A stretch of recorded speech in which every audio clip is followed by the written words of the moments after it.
और हम बात करते हैं बच्चा शुक्राणु जनन।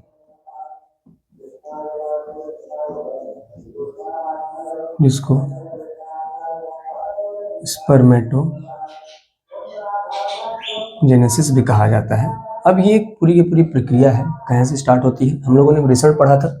वृषण में शुक्र जनन नलिकाएं थी। उन्हीं शुक्र जनन नलिकाओं के अंदर आपने उसका ट्रांजैक्शन व्यू देखा था, काट के उसको देखे थे, तो इस प्रकार से कुछ संरचना मिला था, याद कीजिए। ठीक है, इसके अंदर शुक्र जनन नलिकाओं के अंदर हमने देखे थे बड़ी बड़ी कोशिकाएं जो थी वो थी सर्टोली कोशिका, और यहीं पे छोटी छोटी कोशिकाएं थी जिनको नर जर्म कोशिका कहा जाता है। यही नर जर्म कोशिका समसूत्री विभाजन करती हैं, स्पर्मेटोगोनिया बनाती है। ठीक है ना? तो स्पर्मेटोगोनिया से ही फिर आगे चल के विभाजन होता है। तो हम सबसे पहले देखेंगे क्या होता है बच्चा, नर जर्म कोशिका, नर जर्म जननिक कोशिका या नर जर्म कोशिका भी आप कह सकते हो। नर जर्म कोशिका से होता है कौन सा विभाजन? समसूत्री,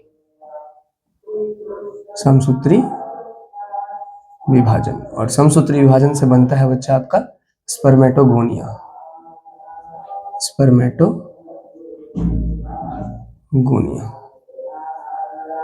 अब ये स्पर्मेटोगोनिया, नर जर्म कोशिका से स्पर्मेटोगोनिया का बनना, ये कहलाता है बच्चा आपका गुणन प्रवस्था।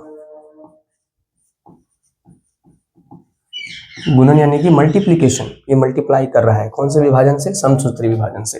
अगर बात करते हैं मनुष्य की, तो इनमें अगर क्रोमोसोम की संख्या 46 है तो इनमें कितनी हो जाएगी? 46 ही रहेगी। इसको ऐसे ना लिखकर हम एक तरीके से और समझ सकते हैं कि इनमें 44 प्लस एक्स और वाई है, क्योंकि एक्स वाई क्यों लिया? क्योंकि शुक्राणु जनन पढ़ रहे हैं नर के बारे में। स्पर्मेटोगोनिया में भी 44 प्लस एक्स वाई ही रहेगा। क्लियर है यहां तक? नेक्स्ट, स्पर्मेटोगोनिया से फिर इसमें होता है समसूत्री विभाजन, समसूत्री विभाजन। और इस समसूत्री विभाजन से स्पर्मेटोगोनिया से बनता है बच्चे प्राथमिक स्पर्मेटोसाइट,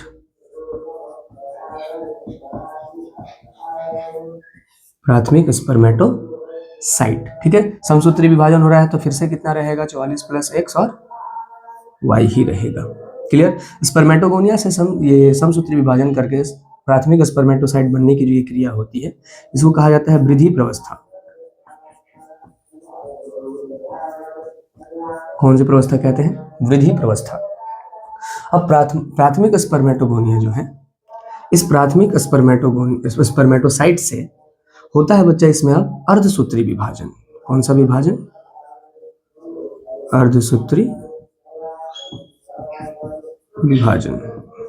और ये होता है चरण नंबर 1, क्योंकि अर्धसूत्री विभाजन आपको पता है कि 2 बार उसके फेज चलते हैं, तो ये 2 बार उसके साइकिल 2 बार चलते हैं। तो ये अर्धसूत्री विभाजन का पहला नंबर आता है। इसमें बनते हैं बाबू 2 कोशिकाएं।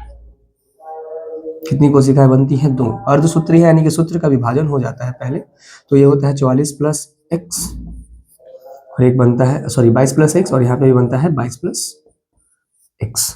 इन दोनों को मिलाकर कहा जाता है, इन दोनों को मिलाकर बच्चा क्या कहेंगे? इनको द्वितीयक स्पर्मेटोसाइट,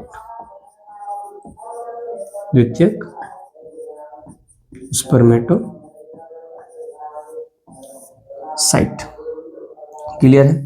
अब इन द्वितीयक स्पर्मेटोसाइट में अर्धसूत्री विभाजन का चरण नंबर 2 होगा, अर्ध का चरण नंबर 2। जब अर्ध का चरण नंबर 2 होगा बच्चा, इसको मैं थोड़ा सा इधर साइड में लिख रहा हूं, समझिएगा। अर्ध का जब चरण नंबर 2 होगा तो वो कैसे होगा? द्वितीयक स्पर्मेटोसाइट, ये जो है 22 प्लस एक्स और यहाँ पे भी जो है 22 प्लस एक्स, इन दोनों में फिर से विभाजन होगा और इससे फिर से 2 कोशिकाएं बनेंगी और इनसे भी कितनी कोशिकाएं बनेंगी? 2। यानी कि फिर से बनेगा 22 plus x, really sorry 22 plus x है यहाँ पर, तो यहाँ पर 22 प्लस वाई आएगा ना, अलग अलग हो जाएंगे, सॉरी, और ये वाई हो जाएगा। तो यहाँ पे बनेगा 22 प्लस एक्स, यहाँ पे बनेगा बच्चा आपका 22 प्लस वाई, और यहाँ पे बनेगा 22 प्लस वाई। ये जो 4 कोशिकाएं बनी, इनको कहा जाता है स्पर्मेटिड, स्पर्मेटोजोआ, बहुत सारे नाम हो सकते हैं इसके, स्पर्मेटिड या स्पर्मेटोजोआ क्लियर है।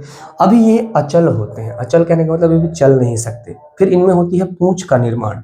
जैसे ही इनमें पूंछ का निर्माण हो जाता है तो ये चारों के चारों जो अचल होते हैं वो इस प्रकार के संरचना में डेवलप हो जाते हैं और इन्हीं को कहा जाता है बच्चा क्या, शुक्राणु। क्या कहते हैं इनको, शुक्राणु, जिसको इंग्लिश में कहा जाता है स्पर्म।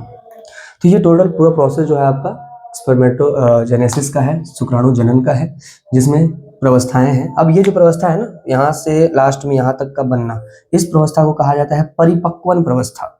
जो आगे की प्रवस्था है इसको कहते हैं परिपक्वन।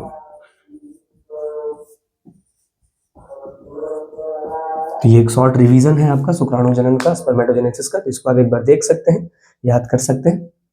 बाकी एक और अगला टॉपिक लेकर आते हैं आपके लिए 12th का। आज के लिए इतना रखते हैं। Thank you.